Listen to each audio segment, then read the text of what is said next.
好多人以為人生路上最怕嘅就係孤獨，一個人食飯，一個人睇電視，一個人半夜醒咗眼光光，望住天花板，諗起冇個人聽住時鐘滴答滴答，心裏面空蕩蕩，嗰種滋味真係好難頂。所以好多人都喺60歲之後，若果另一半走咗，或者之前離咗婚，第一個念頭就係不如揾翻個伴。呢個諗法聽落好合理，好正常，甚至好多仔女都會鼓勵阿爸，你一個人點得㗎？不如揾個人照顧下你啦，我哋都放心啲。但今日我要同你講一句好殘忍、好唔中聽，但句句都係真心嘅說話。60歲之後再婚80%以上，最後都係後悔。你聽清楚，唔係100個，入面有10個、8個，而係絕大多數超過80%。更加令人估唔到嘅係後悔嘅原因，往往唔係因為揀錯人，對方可能好體貼、好溫柔，條件唔差，兩個人都係好人，但最後兩個人就係過唔落去。點解？因為背後藏咗一個關於煙火人間嘅大忌。呢個忌唔係風水，唔係八字，而係天道運人嘅自然規律，係宇宙萬物嘅節奏。你本應收藏嘅時候，偏又去播種；本應安頓嘅階段，偏又去直停聽。都從來唔會因為你嘅情緒需要，唔會因為你夜晚覺得寂寞就改變佢嘅節奏。你逆勢而行，受傷嘅一定係你自己。我成日分享一個道理，人生64卦，每一卦都對應一個階段。春天播種，夏天耕耘，秋天收割，冬天收藏。你冬天跑去播種唔係勇敢，係愚蠢。你冬天播落嘅種子唔會發芽，只會爛喺泥裏面白白浪費。60歲之後嘅人生對應嘅係歸妹卦，講嘅係婚姻家庭。但呢一卦嘅卦詞寫得清清楚楚，精空冇由理。如果你唔安於現狀，欲向前衝動，結果一定係冇任何好處。占卦就更加有意思，佢講嘅係任何事情都要循序漸進，要一步步嚟。你60歲嘅人想用50歲嘅方式去經營一段新感情，本身就已經違背天道。你後生時可以通宵傾偈，可以慢慢磨合，可以嘈完交再攬返，但60歲之後，你仲有冇咁嘅精力呢？你仲有冇咁嘅本錢？我知你聽到呢度，心入面可能會問，你咁講，即係話人哋唔配擁有愛情，唔配有伴，唔係咁嘅。我今日要講嘅，唔係叫你斷絕所有感情，唔係叫你孤獨終老，而係要你睇清楚60歲之後再婚背後嘅幾個因果大忌。你犯咗就唔止婚姻唔幸福咁簡單，而係會牽連到健康、運勢、仔女，甚至你晚年嘅安寧，全部都會受到影響。聽完今日呢番話，你就會明點解再婚呢件事冇你諗得咁簡單，唔係搵個人陪3個字就可以解決嘅。我先同大家講個真實故事。香港8區有位劉伯伯，退休前做政府文職，斯斯文文，生活規律。太太58歲那年因為癌症走咗，劉伯伯同太太感情好好，由後生識到老，風風雨雨幾十年，婦人之間少咗一半，佢好似散咗一樣，屋企都唔想打理，飯都唔想煮，成日對住電視發呆。2個仔女，大女去咗加拿大，細女留喺香港。細女好孝順，日日放工都返去睇阿爸買餸煮飯，但始終有自己家庭，有自己嘅細路要湊，唔可能時刻陪住。劉伯伯一個人住咗2年，越住越孤僻，越住越沉默，成個人落晒形。後來喺公園行路時認識咗一位陳姨。陳姨離咗婚好多年，一個人住，性格開朗，好傾偈，笑口常開。2個人行下行下，傾下傾下，好投契行公園，飲茶食點心，慢慢發展成情侶關係。細女一開始好支持，阿爸你開心就得啦，有人陪下你都好。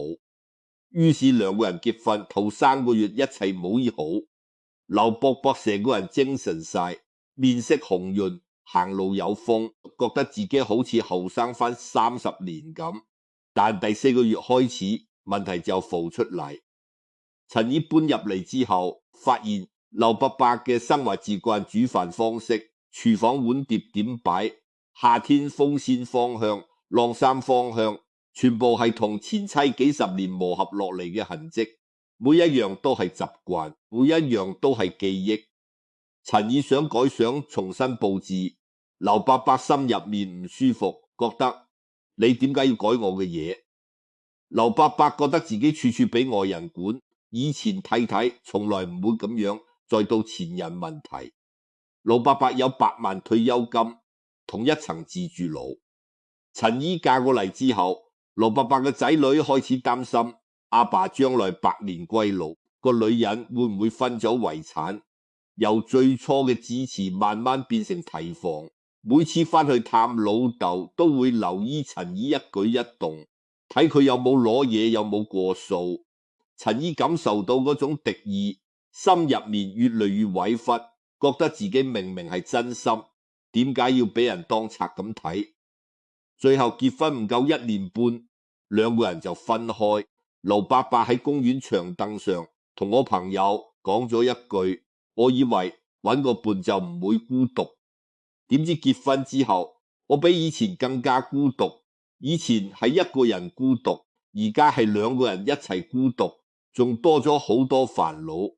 呢句話聽落真係心酸到極，但劉伯伯同陳姨都冇做錯，2個都係好人，都係真心想伴到老，偏偏就係過唔落去。點解會咁？呢個就係因果。好多人以為因果就係前世造作，今世報應。呢個理解太片面，太狹窄。因果本質好簡單，你種乜因就結乜果。因果之間有條線，從來唔會斷，無論你幾多歲都一樣。60歲之後再婚，你以為係全新開始，但因果角度入面，你根本唔係全新嘅，你身上帶住幾十年嘅因果業力，對方都帶住自己幾十年嘅，2個人嘅因果疊埋一齊，唔係1+1等於2，而係1乘1等於幾何級數嘅複雜，變成一團糾纏不清嘅結。易經嘅古卦講得好，古人亨，利息大串，相夾3日，好夾3日。古卦上面係山，下面係風，代表年深日久，問題堆積到臨界點，好似屋企啲嘢舊咗爛咗，休整要清。每個人到6歲，身上都有舊情感、舊執着、舊傷痕。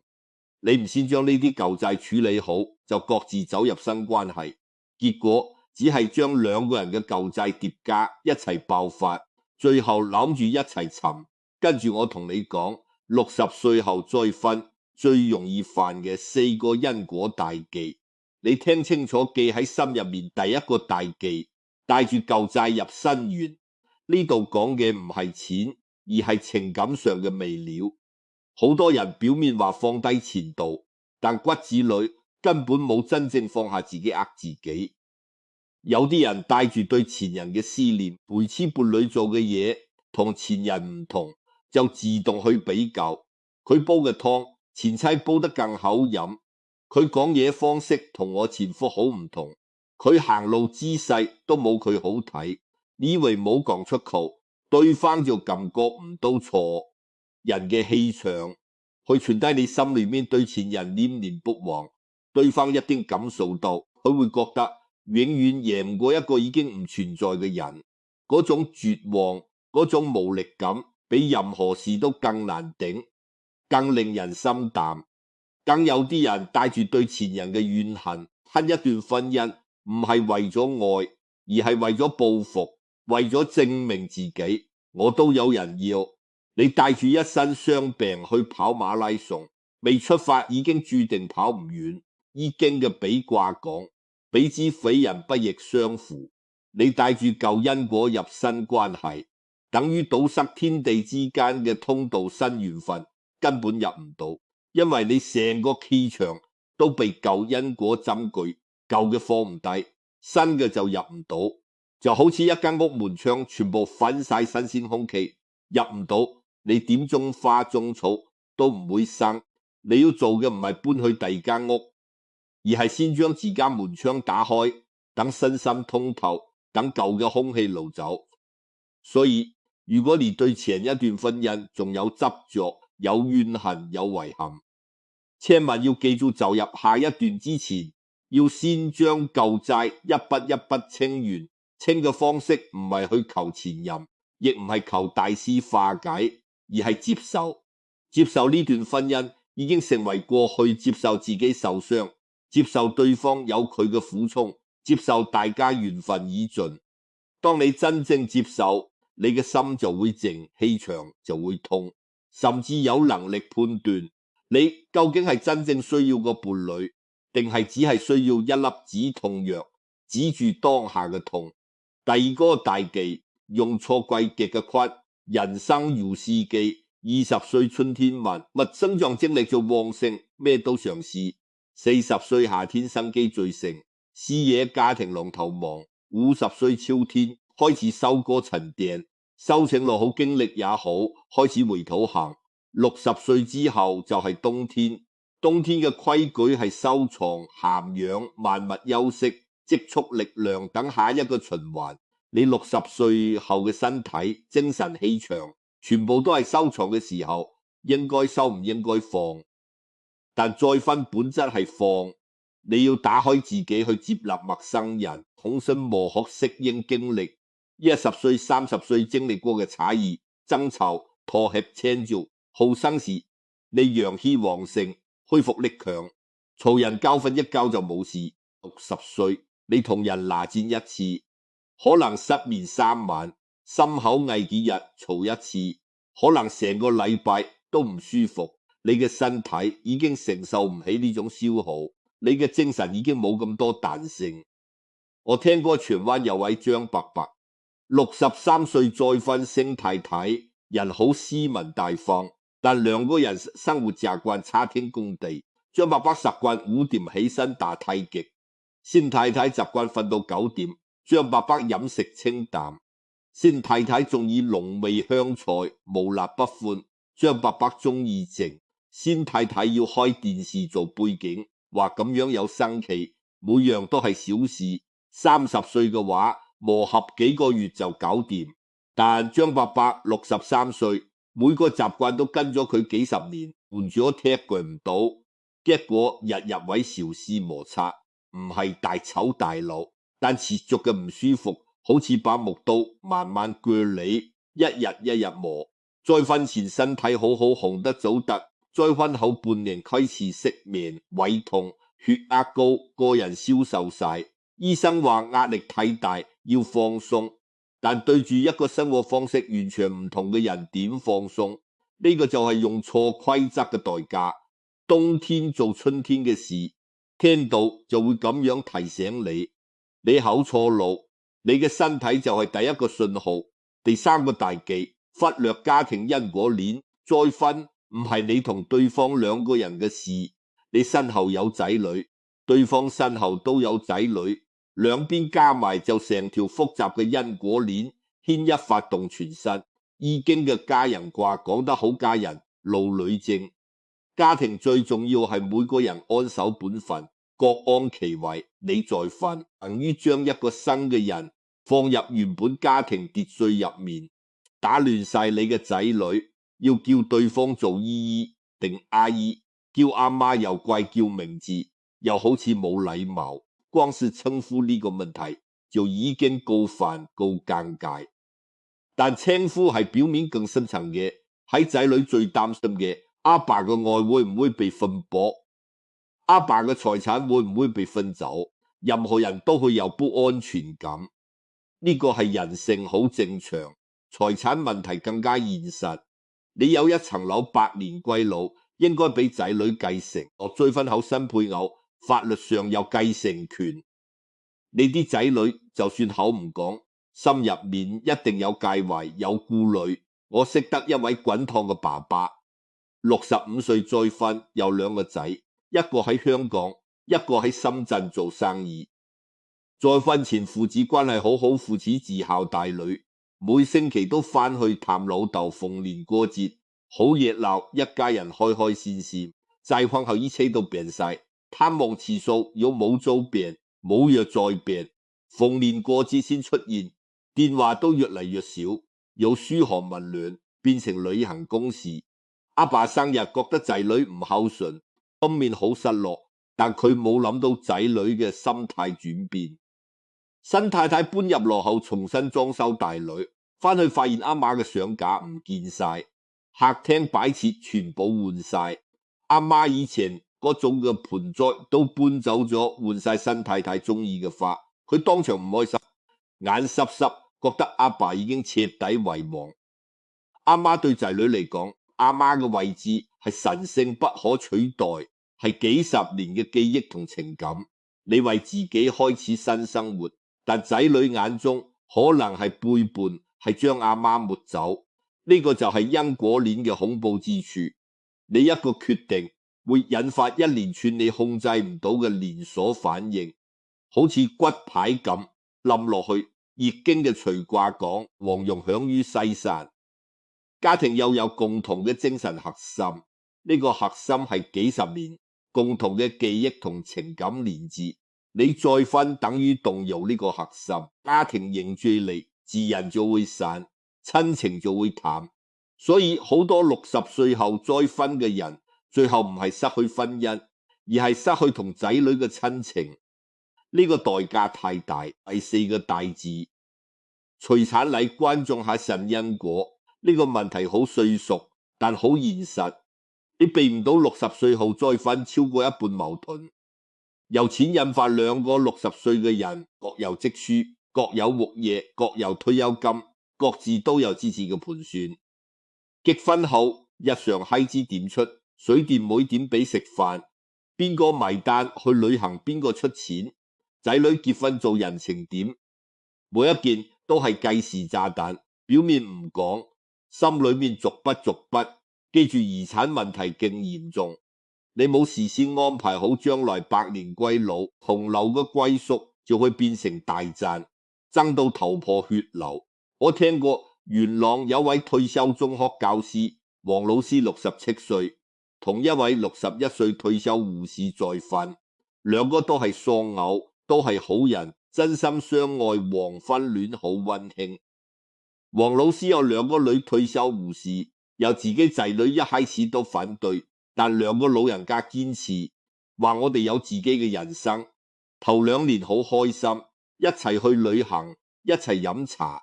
但黃老師70歲後身體轉差，入醫院多過出街。2個女突然緊張起嚟，要求阿爸立遺囑，將物業同積蓄全部留俾佢哋，話我哋先係你親骨肉。退休護士知道後心好傷，覺得我照顧你2年幾，日夜喺病床邊，點解咁對我？黃老師急喺中間左右做人難，精神壓力下，身體急轉直下，走咗之後兩邊子女對簿公堂爭產，爭到上報紙，所有溫情，所有黃昏戀嘅浪漫，最後都俾金錢沖散，一乾二淨。你可以話仔女唔孝，可以話退休護士唔應該，但如果你細心想，呢一切根源就係再婚。嗰一刻已經種下因果種子，之後發生嘅嘢只係種子自然開花結果。避無可避而經嘅種瓜講送，求苦疾剔，中吉中凶。打官司就算你有理，最好都係見好就收，因為爭到最後一定兩敗俱傷，冇贏家。呢個道理放喺財產問題上一模一樣。你爭贏咗層樓，輸咗親情，輸咗安寧，值得咩？講完4個大忌，我想同大家講一個更深層嘅道理。好多人想再婚，表面理由係唔想孤獨，但你有冇認真諗過，你驚嘅究竟係孤獨定獨處？孤獨係一種痛苦，係一種被世界遺棄嘅感覺。係覺得冇人需要你，冇人記得你。但獨處係一種能力，一種境界，係一個人都可以安然自處。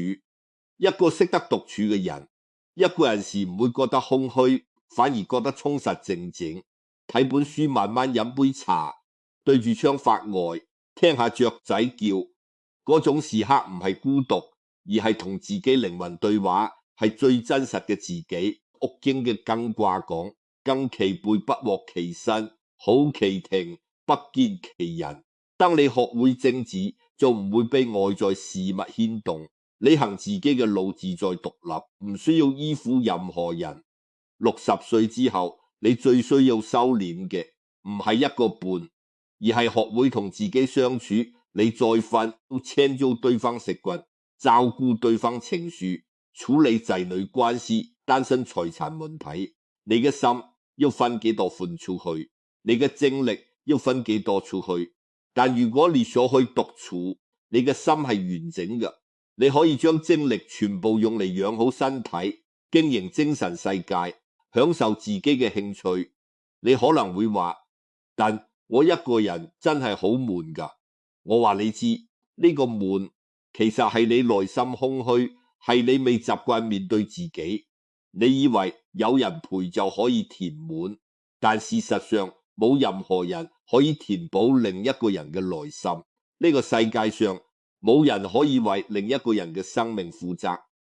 如果你內心空虛，身邊有10個人陪你，你都係會覺得悶。如果你內心豐盛，一個人都可以活得精彩，可以過得好豐富。莊子講：獨與天地精神往來。真正嘅高人獨自就可以同天地精神對話，唔需要身邊有人證明自己存在。你當然唔使做到莊子境界，但至少可以做到學會享受一個人嘅時光，同自己做朋友。你可能問，咁即係話60歲後就完全唔應該再瞓？唔係，我反對嘅係盲目衝動，唔考慮因果嘅再瞓，為咗寂寞就撲出去。如果你真係想再瞓，至少要滿足3個條件。第一，前一段因果要真正了結，對前人冇執着，冇怨恨，冇遺憾，提起時心係平靜嘅，可以無消回憶，但唔會想翻轉頭，唔會有酸楚已經嘅記制。卦講記制，亨小利貞，即係事情已完成，陰陽各得其位，圓滿結束。前段婚姻去到呢個狀態，你先有資格開始下一段。第二，要同仔女真心溝通，唔係口頭上你開心就得，而係認真傾財產安排、生活照顧、將來問題，逐樣講清楚，自罪都冇問題。如果仔女有顧慮，要真情解決，唔可以話我嘅事唔關你事，因為再瞓一定會影響成個家庭因果，你唔可以自私。第三，同對方要有真正默契，唔只係大家都唔想孤獨呢個共同需求，而係生活習慣大致相同，價值觀相近，對感情態度一致，好生時可以慢慢磨合。60歲後磨合成本太高，你負擔唔起，你冇咁多時間，亦冇咁多精力。如果你3個條件都滿足唔到，我建議另一條路，伴而不分。2個人可以做伴侶，互相照應，一齊飲茶、行公園、去旅行，做對方嘅好朋友，但唔使結婚，唔使將一切捆綁埋一齊。你保留自己獨立空間，唔使同對方協商日常瑣事。你避開財產問題，仔女心亦安，唔使擔心互兩想見就見，唔想見就唔見嘅自由，唔使日夜相對，唔使磨到大家冇癮。最緊要嘅係呢種關係俾咗你一個進可攻退可守嘅空間，相處得好就繼續，相處得唔好就和平分開，冇使離婚，冇使分家產，冇搞到一局炮。易經嘅中孚卦講：中孚團如吉。2個人之間最緊要嘅係內心真誠，你對我好，我對你好，出於真心就夠晒，唔需要用法律嚟捆綁。用一紙寬書嚟證明我識得沙田一對老人家男，72女68，都係喪偶，認識咗5年，每日朝早一齊去公園做運動，然後去茶樓飲茶，之後各自返屋企，各有各生活。每個禮拜一齊去街市買餸，每個日去一次旅行，但夜晚各自返自己屋企，各自瞓自己張床。男同我朋友講，呢種感覺最好見面時開開心心，有傾有講，各自有自己空間。我可以半夜起身飲茶，唔使嘈醒人，亦可以瞓到自然醒煮早餐。佢嘅仔女好放心，因為知道阿媽冇嫁出去，我永遠都係阿媽嘅伴，唔會爭產。我啲仔女見到我開心，對我都好尊重。逢年過節請我食飯，大家客客氣氣，呢種關係既有感情溫暖，又冇婚姻束縛，冇財產糾紛，但互相照應，冇仔女反對，反而得到祝福。呢個就係60歲之後最聰明、最合乎天道嘅感情經營方式。最後，我想同大家講個更深嘅道理，關於伴呢個字，好多人以為伴一定係指伴侶枕邊人，但你睇真啲，伴字左邊一個人，右邊一半，兩個人各佔一半，行埋一齊係互相補足。但60歲之後，你真正需要嘅伴唔一定係枕邊人，可以係知心老朋友，可以係一齊飲茶嘅街坊，可以係一齊做義工嘅同伴，甚至係你養嘅貓，一盆花，一杯好茶，都可以係你嘅伴。你需要嘅唔係一個人填滿你生活，而係多種唔同連枝去豐富你生活，令你嘅日子有溫度。易經嘅比卦講比吉、元續、元永貞，好交親近。關係唔一定要靠婚姻，而可以係更廣闊嘅連接方式。只要你用心經營，你去公園行路，認識一班老友記，每日傾偈分享生活，互相問好。你去社區中心做義工，幫人買餸，探訪獨居長者，付出時你感受到被需要嘅溫暖。你同老朋友每星期飲一次茶，閒話家常，笑下以前嘅蠢事，講下仔女近況，呢啲加埋已經足夠令你晚年豐盛，溫暖令你嘅日子有盼望。你唔需要將所有情感需求全部壓喺一個人身上，對你自己係壓力，對對方都係壓力，遲早會爆。道德經話，知足者富。60歲之後真正嘅富有唔係幾多錢幾多人陪，而係你心知足，你身體健康，你日子安寧，夜夜好眠。好總結今日講嘅嘢，60歲之後再分8成後悔，唔係因為揀錯人，而係犯咗4個因果大忌，帶住舊債入新元，舊尾清，新嘅點入。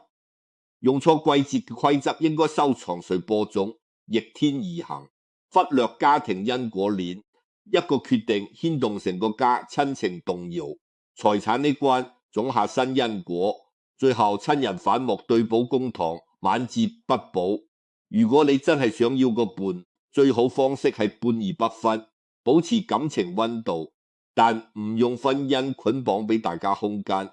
如果你能學會獨處，學會同自己相處，內心豐盛，自然就唔會覺得孤獨。孤獨只係一個心態，唔係一個狀態。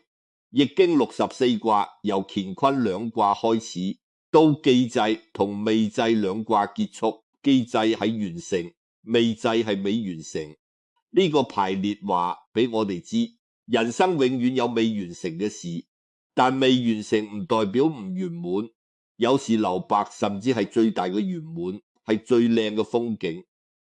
你前半生已經經歷過愛情嘅甜蜜同苦惱，呢啲經歷已經係你生命最珍貴嘅財富，已經夠你回味。你唔需要再去追求結果，因為人生本嚟就冇完美結局，可結局從來都係有遺憾。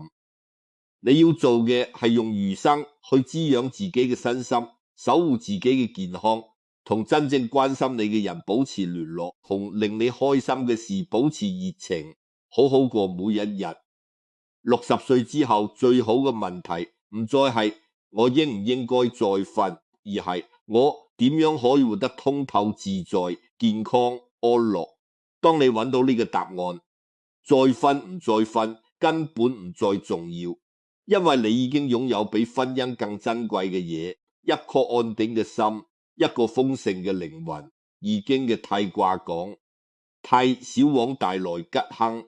你養好自己就係天道賦予你嘅使命，係你餘生最大嘅功課。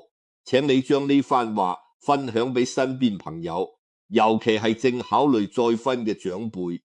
你一個分享可能幫佢哋避過一劫，功德無量，股神莫大焉。各位，我哋下回再見。如果你有咩關於人生智慧或國學嘅問題，歡迎留言。多謝各位，祝大哥身體健康，安樂食自在，日日好過。